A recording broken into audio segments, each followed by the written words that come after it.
हजारीबाग जिले चुरचू प्रखंड में जहाँ सुदूरवर्ती क्षेत्र है, यहाँ पे झारखंड महिला उत्थान एक संस्था चलाई जा रही है। हम डायरेक्ट उन महिला जो सचिव हैं उनसे हम डायरेक्ट बात करते हैं कि क्या उद्देश्य को लेके ये संस्था का संचालन कर रहे हैं और ये किस स्थिति में ये संचालन शुरू की थी। जी जोहार। मेरा नाम नीलम बेसरा है और संस्था का नाम है झारखंड महिला उत्थान। मैं झारखंड महिला उत्थान में सचिव पद में हूँ और झारखंड महिला उत्थान की स्थापना 24 जून 2002 को हुई और ये संस्था स्थापना करने का मेरा उद्देश्य रहा क्योंकि हमारा हजारीबाग जिला का सबसे पिछड़ा प्रखंड चुरचू ब्लॉक को रहा है और जंगल पहाड़ों से घिरा हुआ रहा है और यहाँ की स्थिति, यहाँ की गरीबी को देख कर के मैंने सोचा कि ये हमें एक जब मैं दूसरे एक रजिस्ट्रेशन के पहले, संस्था रजिस्ट्रेशन के पहले दूसरे सामाजिक क्षेत्र में मैं काम की और उस दौरान जब मैं गांव-गांव घूमी और देखी और हमें महसूस हुआ कि ये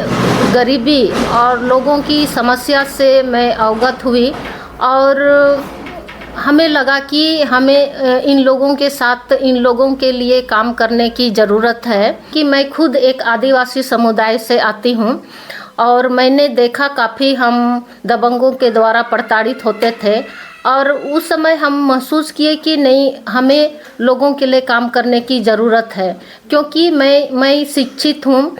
और इस तरह से मेरे साथ हमारे परिवार या हमारे गाँव वालों के साथ हो रहा है, तो जो अशिक्षित हैं उनके साथ किस तरह से ये हो रहा होगा, किस तरह से ये प्रताड़ित हो रहे होंगे। तो ये मेरा मन में हुआ और मैंने ऐसा सोचा कि क्यों ना मैं एक संस्था की स्थापना करके मैं समाज सेवा करूं। और अभी हम लोग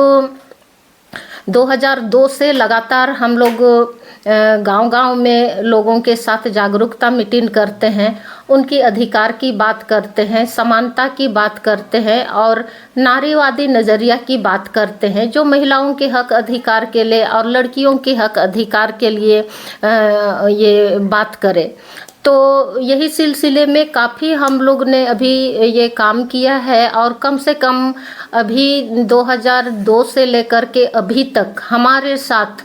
5000, कम से कम 5000 महिलाएं और ज़्यादा से ज़्यादा 1 लाख महिलाएं जुड़ी हुई है। और हमारे कार्य क्षेत्र भी अभी 1 जिला से 4 जिला हो गए हैं। पहले मैं हजारीबाग से शुरू किया काम और अभी हम लोग खुट्टी जिला और रामगढ़ जिला और बोकारो जिला में भी हम लोग काम कर रहे हैं और विशेषकर हम लोग लड़कियों की क्षमता निर्माण, महिलाओं की क्षमता निर्माण को लेकर के उनके साथ प्रशिक्षण, उनकी नेतृत्व क्षमता, उनके अधिकार की बात करना, इन सारी चीज़ों पे, मुद्दों पे हम लोग काम करते हैं। जेंडर आधारित हिंसा के खिलाफ आवाज़ उठाना, इन सारे मुद्दों पे हम लोग काम करते हैं और अभी महिलाएं चाहे लड़कियां काफ़ी मतलब जागरूक हुई है और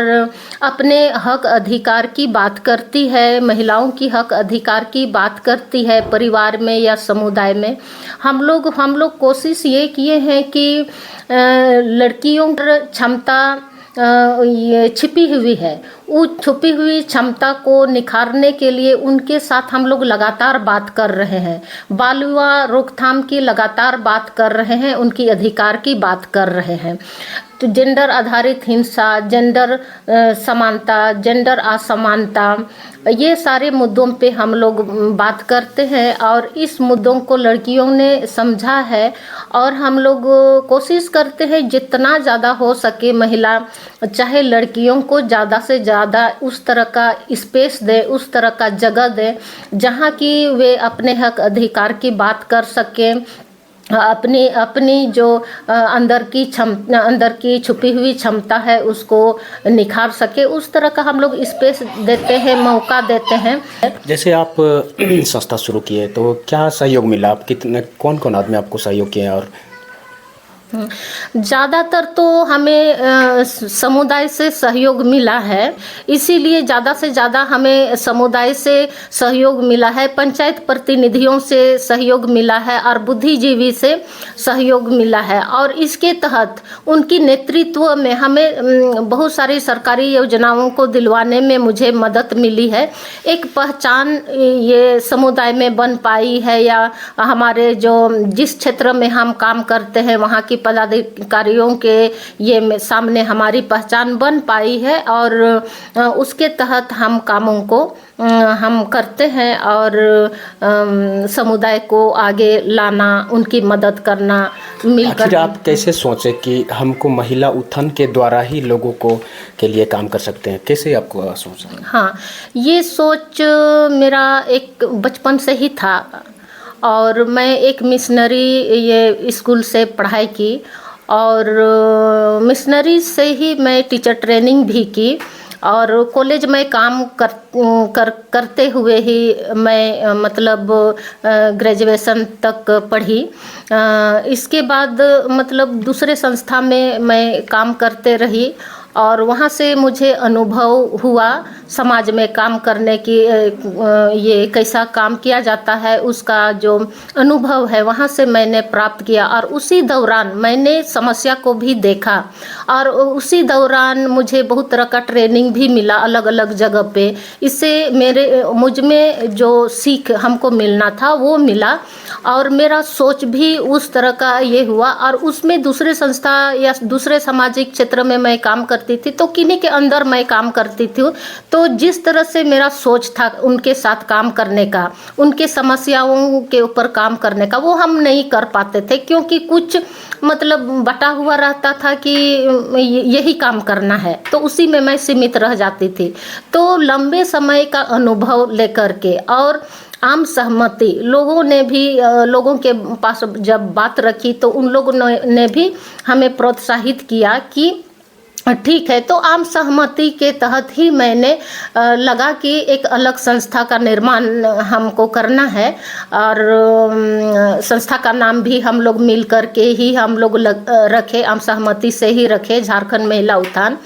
क्योंकि हम लोग को ज़्यादातर महिला और लड़कियों के साथ काम करना था, क्योंकि महिला और लड़कियों की समस्या कुछ अन्य लोगों से, पुरुष से कुछ अलग ही है, उनकी समस्याओं पे हमें काम करना था। जैसे अभी नाम रखे हैं झारखंड महिला उत्थान, क्या झारखंड महिला उत्थान केवल महिलाओं के लिए भी है या जेंट्स के लिए भी है? हाँ, मतलब झारखंड महिला उत्थान तो सबके लिए काम करते हैं, लेकिन प्राथमिकता महिला लड़कियों के लिए, सबसे पहले प्राथमिकता महिलाओं के लिए, क्योंकि पुरुष लोगों की में से अपेक्षा मतलब महिला की स्थिति और भी गंभीर है। आप देखेंगे तो उनकी समस्या अलग है, चाहे घर के अंदर चाहे घर के बाहर।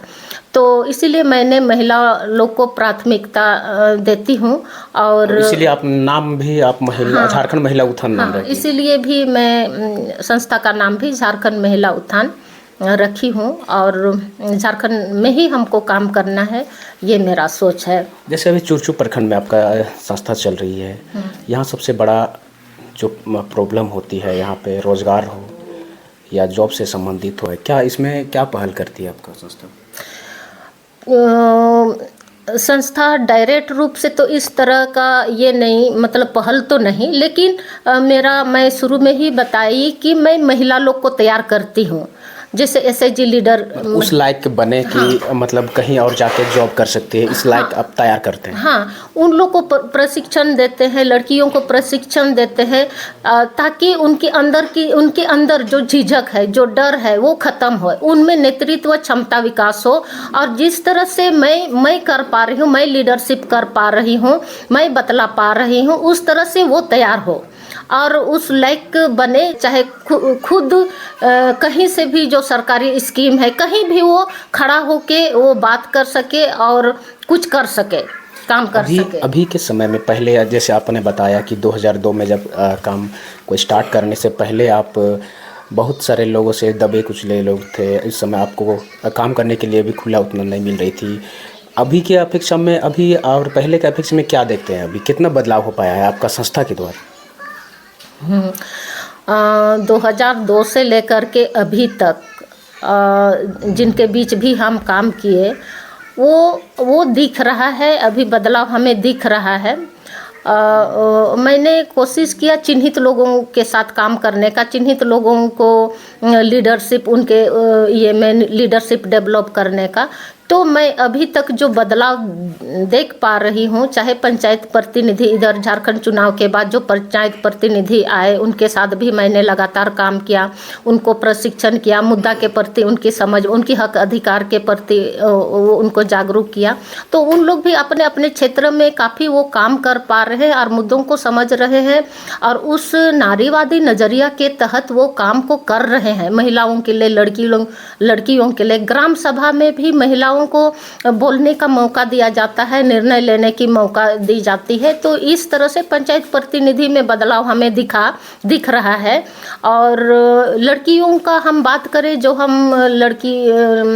लड़कियों के साथ काम करते हैं, उनकी भी अंदर की जो क्षमता है, छिपी हुई जो क्षमता थी, जो झिझकती थी, जो डरती थी, कभी मीटिंग में शामिल नहीं होती थी या ये इस तरह का, तो उनमें भी ये दिख रहा है कि उनको हम इस तरह का स्पेस दे पाए हैं और वो अपने हक अधिकार के बारे बोल पा रही है, मुद्दा को समझ रहे, मुद्दा को बहुत अच्छा से एक्सप्लेन करती है, या मंच मिलने पर वो मंच संचालन भी वो करती है, अपनी सारी समस्या को वो बोल पाती है। ये हमने देखा। और उनमें देखा जब हम मुद्दों की बात करते हैं तो वो चित्र के माध्यम से, कविता के माध्यम से, गीत के माध्यम से बहुत अच्छा वो गीत, कविता, चित्र वो बना करके वो ये दिखाती है और प्रेजेंट भी करती है। तो इससे मुझे समझ में आता है कि इनमें वो ये मुद्दा की समझ हो गई। अभी तक आपकी संस्था से कितना युवाओं को, मतलब युवतियों को प्रशिक्षण दे चुके हैं और कितना सक्सेस हो चुके हैं वो लोग जो कहीं दूर जाके नौकरी भी कर रहे हैं? नौकरी का तो उतना हम बात नहीं कर पाएंगे, लेकिन ये हम कहेंगे कि जब से ये झारखंड में पंचायत चुनाव हुआ, हम लोग सिलेक्टेड उनका सर्वे किए थे 110 महिला पंचायत प्रतिनिधि का। तो 110 महिला पंचायत प्रतिनिधि में से वो कलेक्टिव के रूप में जो हम देखते हैं तो 60 महिलाएं एक्टिव हो गई है, जो कि वो अपना हक अधिकार के लिए भी वो बोल पाती है। महिलाओं को, वहाँ का जो स्थानीय लोगों को जागरूक भी कर रही है। हाँ, जागरूक भी कर रही है और ग्राम सभा में ज़्यादा से ज़्यादा महिलाएं शामिल हो पा रही है। अच्छा, बाल विवाह में अभी तक क्या आपका पहल हुई है? बाल विवाह रोकथाम की जब हम बात करते हैं तो लड़कियों के साथ ज़्यादा डायरेक्ट रूप से हम ये काम कर रहे हैं, उनको हम जागरूक करने का प्रयास कर रहे हैं, क्योंकि सबसे पहले तो उनकी समझ बननी है कि बाल विवाह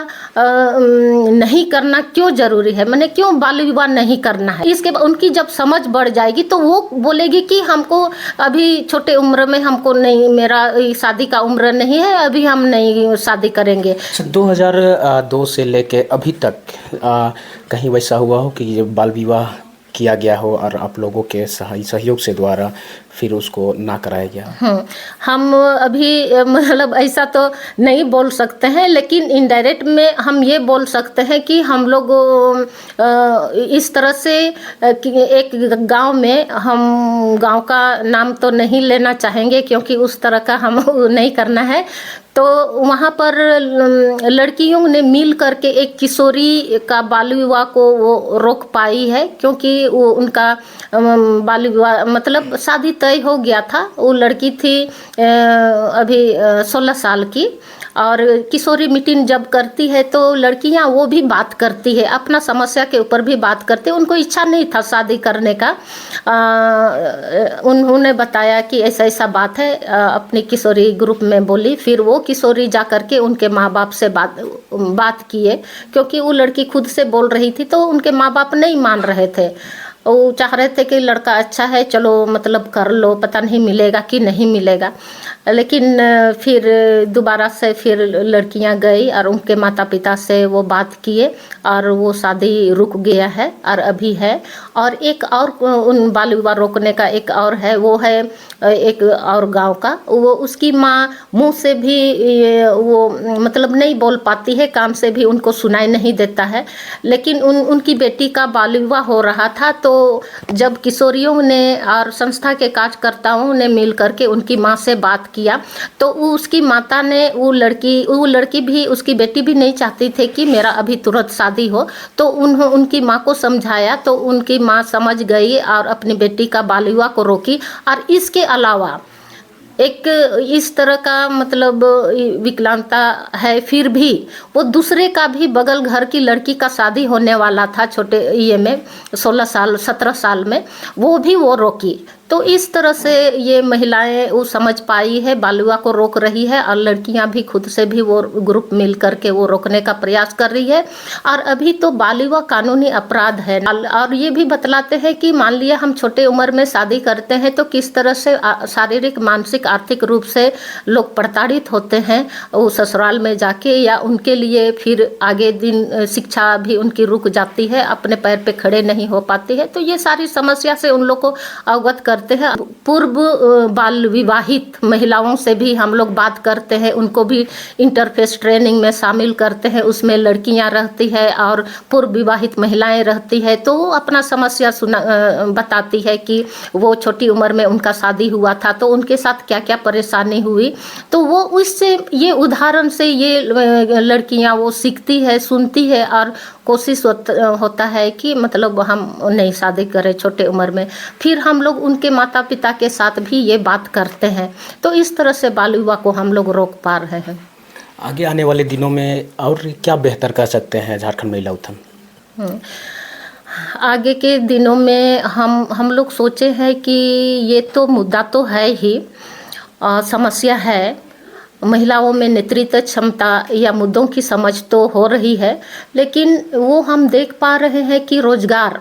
मतलब बहुत सारे लोग बाहर पलायन कर जाते हैं, बहुत सारे लड़के लोग भी बाहर पलायन कर जाते हैं। बहुत सारी हम देखते हैं कि हमारा चुरचू ब्लॉक से ही हम एक उदाहरण के रूप में हम बताना चाहेंगे कि यहाँ से बहुत सारी लोग, महिलाएं चली जाती है शहर में काम करने के लिए, हजारीबाग शहर में काम करने के लिए, डेली बेसिस काम को लेकर के। यहाँ से उनको गाड़ी भी सही समय पे नहीं मिलता है, फिर वहाँ से उतर के भी गाड़ी, हजारीबाग से उतर के स्टैंड से बहुत दूर 3 किलोमीटर 2 किलोमीटर पैदल चल के काम ढूंढना पड़ता है। बहुत सारी महिलाएं चौक में खड़ी होकर काम का इंतजार करती है कि कोई ठेकेदार आए हमको काम करने के लिए ले जाए। तो ये सारी है। फिर शाम में भी उन लोग छुट्टी करके जब आती है, कभी गाड़ी छूट जाती है तो पैदल महिलाएं आती है। तो हम चाहते हैं कि महिलाएं घर में ही वो रहे और घर में ही कुछ उन लोग को उस तरह की रोजगार से हम उन लोग को जोड़ पाए, ताकि घर से बैठ कर के उनको 2 पैसा भी काम करे और घर में बैठ के 2 पैसा उनके पास आए, पैसा भी कमाए, ताकि उनके फीस, उनके परिवार वो चल सके। तो हम चाहते हैं महिलाओं को इस तरह के रोजगार से हम जोड़ सकें। अभी हम लोग बात कर रहे थे यहाँ पे किस स्थिति में ये संस्था का शुरू किए, कैसे ये आगे चल के काम करेंगे, ये सभी कुछ हम लोग बात किए झारखंड महिला उत्थान सचिव नीलम बेसरा जी से। हम लोग धन्यवाद देते हैं आपको, हम लोग आपका कीमती समय आप मेरा चैनल को दिए। अब देखिए कि इस समाज में जैसे अभी बताया, यहाँ सबसे बड़ा पलायन है, यहाँ पे रोज़गार है। महिला उत्थान जो सचिव हैं, झारखंड महिला उत्थान का जो सचिव हैं, ये चाहते हैं कि वही घर में ही महिलाओं को काम दें और घर से ही काम करके पैसा कमाएं। अभी जैसे बताएं, यहाँ से काफ़ी दूर जाना पड़ता है काम करने के लिए, वहाँ से फिर गाड़ी मिलती है तो आती है, नहीं मिलती है तो पैदल आती है। उस समस्या में बहुत सारे प्रॉब्लम को सामना करना पड़ती है महिलाओं को। इसलिए झारखंड महिला उत्थान का जो सचिव है नीलम बेसरा, इनकी तरफ से ये कहना है कि महिलाओं को घर में ही रोजगार का मुहैया कराएंगे आगे आने वाले दिनों में। फिलहाल कैमरा पर्सन के साथ मैं हूं अर्जुन टुडू, जिला न्यूज़ 4 हजारीबाग।